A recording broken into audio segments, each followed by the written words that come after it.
Achieve financial independence, how to retire early. Today I want to talk about the importance of investing, especially in your early years. This helps to lay the foundation of financial success later in life without having to solely rely on your salary income. This concept is known as achieving financial independence, and it can be your key to early retirement. Stay tuned and find out the steps you need to take on your journey to financial independence.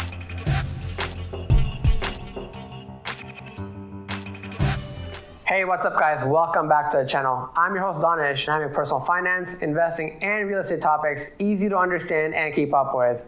The most simplest definition of financial independence is being able to support your lifestyle without having to work. In money terms, it means you don't need an hourly wage or any salary income to cover your expenses. You've got enough income coming in from interest, rent, dividends from your assets, which can be cash, share, bonds, property, etc., that you can use to provide for clothes, food, and shelter in the lifestyle that you've already become accustomed to. Most people believe that the key to wealth is a high-paying job. While yes, it is easier to amass more assets if you have more monthly income to work with. But one key to increasing your net worth is to spend less than you make. Ultimately, spending habits are the reason a professional athlete making $20 million a year can quickly go bankrupt, while a bus driver can retire a multimillionaire. It may be a cliche, but is a fundamental reality of money. Financial independence involves doing research, learning about yourself, and doing some work to determine the relationship you want to have with your money.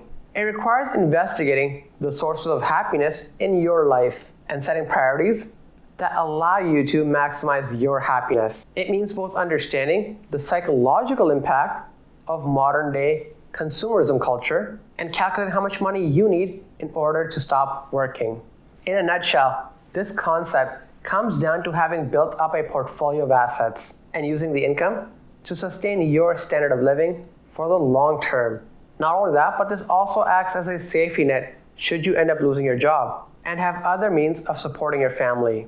In other words, having multiple sources of income. It's about saving early and saving often. That's really a quick background on the concept of financial independence, but now let's really dig in and find out why you should invest for the long term and how you can actually use this method to retire early. Once you have enough passive income to cover your expenses, money is no longer a root cause for stress. Countless times, people have mentioned that money or financial problems is one of the single greatest source of stress in their lives. I want you to imagine living a life where this stress is no longer the case, and you know that you and your family have a safety net to rely on. Take a look at your personal balance sheet. You may already have organic investments that you can rely on in your quest to financial independence. Oftentimes, you may find there is wealth that can generate capital gains, interest, and dividends without labor. The more of these investments you can afford, the sooner you can fully achieve financial independence. There are two stages when it comes to financial independence. The first phase is known as the accumulation phase. This is where you're paying down debts, saving money, and relying on active sources of income like a job or a business to cover your expenses. The second phase is known as the withdrawal stage. This is where your income from passive investment sources is greater than your expenses. You can now rely on those passive sources to pay for all your expenses if you choose to do so. This is the phase you ultimately want to achieve when it comes to financial independence. The only way to take advantage of investment opportunities is to have the money to invest. In successful investing, there is a certain point where you reach critical mass, and the returns generated on your assets can truly change your life. In a study titled Trinity Study, which was conducted at Trinity University back in 1998, the concept was to determine the success rate of longevity of an equity-based portfolio lasting through one's retirement. In 70% of the simulations, the portfolio, which was consisted of 60% stocks and 40% fixed income, was worth more 30 years after than when it had started. I'm going to let you in on a little secret of the wealthy. One of the most important habits of the wealthy is to increase their portfolio of assets to provide for their ever-increasing wealth. I'm a big believer in this concept of continuously growing and acquiring a portfolio of assets, which in turn generates a growing source of revenue. This income then takes care of you when you are no longer able to actively generate income. The FIRE movement. There is a whole group dedicated to this concept by taking it one step further, which is known as the FIRE movement. F.I.R.E. stands for Financial Independence, Retire Early. The goal is to save and invest very aggressively, somewhere between 50 to 75% of your income, so you can retire sometime in your 30s or 40s. Yes, you heard that right, in your 30s or 40s. But how? Is it even realistic to retire at the age of 45 or even 35? And how can you even save half your income? Let's take a closer look at this FIRE movement. There are two key concepts when it comes to FIRE. One is to keep your expenses extremely low. The second is to continuously raise your income levels. The general concept is that the higher your income, the lower your expenses. That difference will be used for investing so you can achieve financial independence at a much faster rate. Once you reach this phase, you can then live off your investments, either through the cash distributions from your portfolio or by selling your shares on a periodic basis to live off the capital gains. If you further dive into this topic, you'll hear the phrase safe withdrawal, meaning you can sell off a portion of your portfolio, generally 4% or less, and your balance will continue to grow. This is all based on that Trinity study I talked about earlier in this video. Even though the last two parts of FIRE are called retire early, this doesn't mean you're sitting on a beach somewhere, or you're sitting at home doing nothing, or just playing golf all day. Retire early in a sense that now you have the option to leave your full-time job if you want to, or maybe even switch to part-time work. It means having the option to do the work you want to do at the time you want. This lifestyle choice obviously isn't for everyone, as it involves delayed gratification and sacrifice to live on half your income. And frankly, it just isn't possible at all income levels. But there are key lessons we can all take away from and implement in our own lives. The first lesson is around earning, and there is no way around this. You need to make money, whether you're saving for retirement, saving for a house, a vacation, or just saving money for day-to-day stuff. You need to have money. Maybe you're on a career path that will lead you to a job with a six-figure salary, or you've got a side hustle that you're turning into a small business on nights and weekends. It could mean delivering pizzas for a while or saving up to buy that first rental property. Whatever works for you, that additional income will play a huge role in allowing you to take a step back from the workforce and enjoy an early retirement.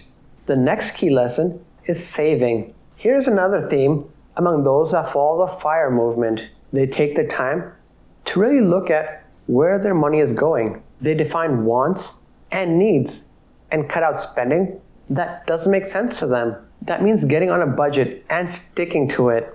Those savings here and there can really add up, and they can help you make serious progress towards your goals.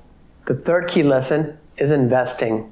If you want to retire early, you must save and invest. There are no ifs, ands, or buts about it. That's why folks in the FIRE movement are aggressive about throwing huge chunks of money from their income towards their portfolio of assets, which in turn will provide income during their retirement. Maybe saving 50% of your income sounds way too much right now, and that's okay. We all have to start somewhere. I recommend you start investing 10 to 15% of your income towards your retirement savings. The key is to get into a regular habit of saving and investing each and every month. And when you do that, you let time and compounding work for you instead of against you. So far, I've talked a lot about investing and the importance of investing, but how can you actually get started in the first place? One of the best ways to grow wealth is by reducing the cost on investing and the tax burden on the income. The government of Canada offers two great tax-free / tax-deferred vehicles for investing, and they are known as the TFSA, or tax-free savings account, and the RRSP, the Registered Retirement Savings Plan. So why should you invest in a TFSA or RRSP? Well, let's find out. The TFSA is a tax-advantaged account or container where you can put in cash, stocks, bonds, mutual funds, ETFs, you name it. Any income you earn on the money you put into your TFSA will never be taxable, and it doesn't count as income when you withdraw those funds from your TFSA. Another benefit, this will not impact your eligibility for government assistance programs like the old age security. In a TFSA, contribution room never expires, and if you withdraw funds from your TFSA, that withdrawal amount will get added back as future contribution room. How great is that? That's why you should take advantage of this amazing tax-advantaged account. The biggest difference between a TFSA and an RSP is that you contribute after-tax money into your TFSA, and you are not taxed on withdrawal. Whereas an RSP, you're contributing pre-tax money and are taxed at withdrawal. What this means is that when you contribute after-tax money to your RSP from your paycheck, you will get a tax deduction and a possible refund when you file your taxes, essentially making it pre-tax money. This was just a quick overview on the TFSA and the RSP. If you want to take full advantage of these two great accounts, I highly recommend you check out these videos. Now, for the matter of what you should actually put inside your TFSA and RSP, here's my take. Exchange traded funds, or ETFs, offer extremely low management fees and offer much more greater flexibility than compared to mutual funds. Through ETFs, you can gain exposure to broad-based indexes like the S&P 500, the TSX, the Dow Jones Industrial Average, or the NASDAQ because they generally have lower fees, and they can be bought during normal trading hours on any stock exchange, unlike mutual funds. The best ones are broadly diversified for the lowest cost possible, so keep an eye on those MER ratios. This way, you can maximize your potential return and minimize the potential cost. If you're not interested in ETFs, consider blue chip dividend-paying stocks that have a track record of paying consistent, growing dividends over time. If you're looking for investment ideas on how to get started, make sure you check out some of these videos. Further reading and conclusion. This was an overview into the concept behind financial independence, the importance of earning, saving, and investing, and the change mindset required to pursue this path, going from a consumer-first mindset to a saver's mindset, shifting your short-term outlook on spending and looking more broadly to your long-term success. There are many books, blogs, online communities, and of course my channel for those looking to learn more about this concept. You can even find on Reddit an entire forum dedicated to discussing financial independence topics from people all over the world. I have links in the description to books that I've read that have made a profound impact on my financial journey, and I hope they make an impact on your journey. Are you interested in free money? Use my promo codes in the description below for discounts and sign-up bonuses. This also helps directly support the channel so I can continue making content like this. Do you have questions for me, feedback on this video, or ideas on future content? Leave them in the comments below. And while you're at it, make sure you've hit that like and subscribe button. That's it for now. I'll catch you guys in the next one.